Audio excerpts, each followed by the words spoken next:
Assalamualaikum warahmatullahi wabarakatuh. Selamat pagi. Saya Bima Tarna Praja dari kelas 2022 B NIM 045 jurusan D4 Teknik Listrik.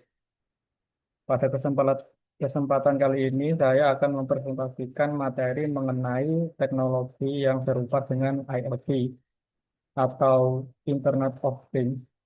Kita tahu bahwa IoT saat ini sudah menjadi bagian penting dari kehidupan kita, mulai dari rumah pintar, kendaraan cerdas, hingga industri modern. Namun sebelum IoT berkembang luas, ada beberapa teknologi pendukung yang menjadi fondasi terbentuknya IoT.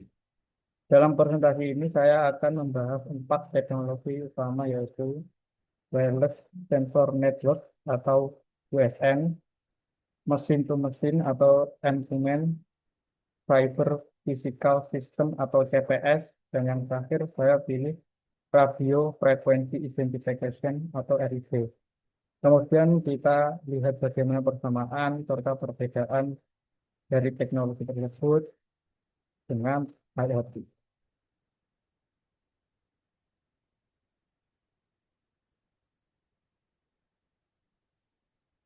Yang pertama, WSN atau Wireless Sensor Network adalah sebuah jaringan sensor nirkabel yang bertugas mengumpulkan data dari lingkungan sekitarnya. Jadi bayangkan ada banyak sensor kecil yang ditempatkan di suatu area. Sensor-sensor ini saling terhubung tanpa kabel, lalu mengirimkan data ke pusat pengolahan. WSN banyak digunakan untuk pemantauan dan pengukuran kondisi lingkungan. Contohnya dalam pertanian cerdas, sensor kelembapan tanah dapat membantu menentukan kapan tanaman perlu disiram, sehingga irigasi menjadi lebih efisien.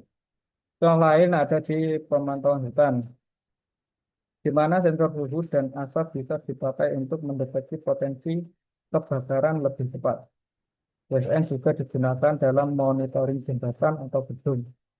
Dengan menempatkan sensor besaran, kita dapat mendeteksi adanya keretakan atau potensi kerusakan struktur sejak dini. Dan di bidang kesehatan, sensor tubuh dapat dipasang pada pasien memantau kondisi vital mereka secara real time di rumah sakit. Dari contoh ini kita lihat bahwa WSN berperan penting dalam mengumpulkan data dasar yang telah bisa digunakan dalam sistem IoT yang dibuat. Selanjutnya, end-to-man atau mesin-to-mesin. Teknologi kedua adalah end-to-man yang akan kita bahas, yaitu komunikasi langsung antara mesin atau perangkat tanpa adanya campur tangan manusia. M2Man sudah banyak diterapkan di kehidupan sehari-hari, misalnya meteran listrik pintar yang otomatis mengirimkan data pemakaian listrik ke PLN, sehingga petugas tidak perlu lagi mencatat manual. Contoh lainnya adalah mesin ATM, di mana mesin langsung terhubung ke server bank untuk memverifikasi transaksi kita dalam hitungan detik. Dalam industri manufaktur, instrumen digunakan pada mesin produksi di pabrik juga.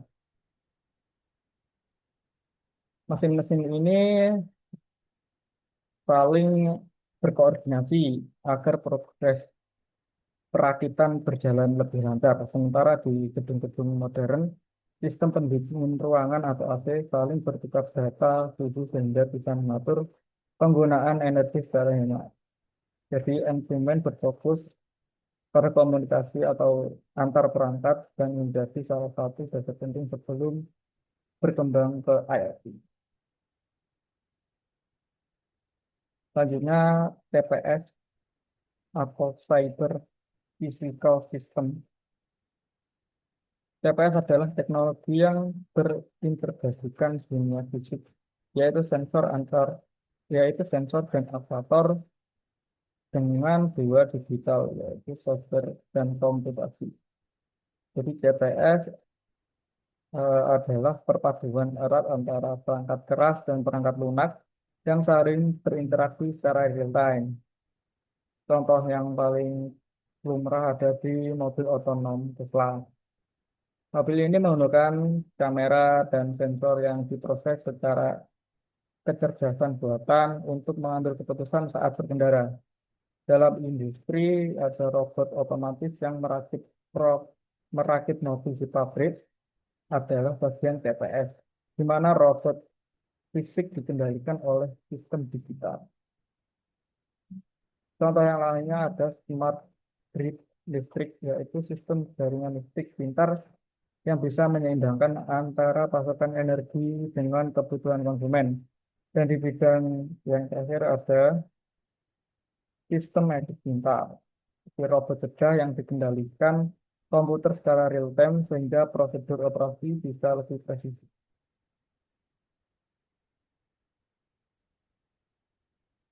Selanjutnya ada RFID atau radio radio frekuensi identification. Ini biasanya digunakan untuk melakukan identifikasi otomatis menggunakan gelombang radio. RFID sudah sangat dekat dengan kehidupan kita sehari-hari, misalnya di bidang Amazon. RFID dipakai untuk melacak barang masuk dan keluar secara otomatis. Di Indonesia juga mengenal kartu e-money dan e-tol yang memanfaatkan RFID ini untuk melakukan pembayaran otomatis tanpa kontak. RFID juga digunakan di perpustakaan modern di mana tiap buku diberi tag RFID sehingga proses peminjaman dan pengembalian menjadi lebih cepat. Bahkan di perkantoran kartu identitas karyawan sering dilengkapi juga dengan RFID ini untuk akses masuk ke pintu masuk kantor.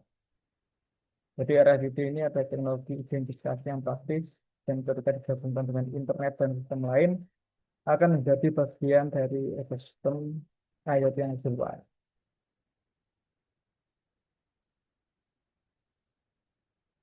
Setelah membahas 4 teknologi tadi, sekarang mari kita bahas persamaan dan perbedaan dengan IoT.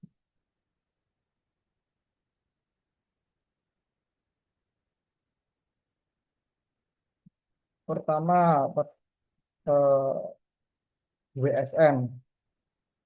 Persamaannya yaitu sama-sama menggunakan sensor dan jaringan nirkabel. Namun WSN fokus pada pengumpulan data lokal, sedangkan IoT menghubungkan ke internet untuk analisis dan pengendalian perangkat. Yang kedua ada end-to-man. Persamaannya yaitu sama-sama memungkinkan komunikasi otomatis antar perangkat, namun end-to-man terbatas pada jaringan kabel atau seluler. Sedangkan IoT memanfaatkan internet dan cloud untuk menganalisis data yang lebih luas. Dan selanjutnya TPS itu persamaannya dengan IoT itu sama-sama menggabungkan dunia fisik dan digital serta dapat beroperasi secara real time. Namun TPS lebih fokus ke integrasi sistem fisik dengan komputasi, dengan IoT menambahkan konektivitas global dan data yang lebih besar. Yang terakhir RFID atau radio frekuensi identifikasi. Persamaannya yaitu sama-sama menggabungkan dunia fisik dan digital secara serta dapat beroperasi sorry, sama-sama dipakai untuk identifikasi otomatis. Namun RFID hanya fokus pada pelacakan objek, sedangkan IoT bisa melakukan analisis data otomatis dan kontrol perangkat jarak jauh. Dari perbandingan ini jelas bahwa IT adalah pengembangan yang sangat luas dan canggih. Baik, dari kesimpulan tadi, kita dapat menentukan bahwa IoT adalah sebuah payung besar yang manfaatkan WSN, instrumen, GPS, dan RFID sebagai fondasi. IoT menggabungkan sensor komunikasi, identifikasi, cloud computing, big data, dan kecerdasan buatan sehingga tercipta solusi modern yang mampu mengubah cara manusia hidup dan bekerja. Dengan adanya IoT, banyak bidang mengalami transformasi besar, pertanian lebih efisien, industri lebih otomatis, kesehatan lebih canggih, transportasi lebih aman, dan kota lebih pintar. Demikian presentasi dari saya, semoga bermanfaat dan bisa memberikan eh, gambaran yang lebih luas tentang bagaimana IoT berkembang dan teknologinya. Terima kasih. Wassalamualaikum warahmatullahi wabarakatuh.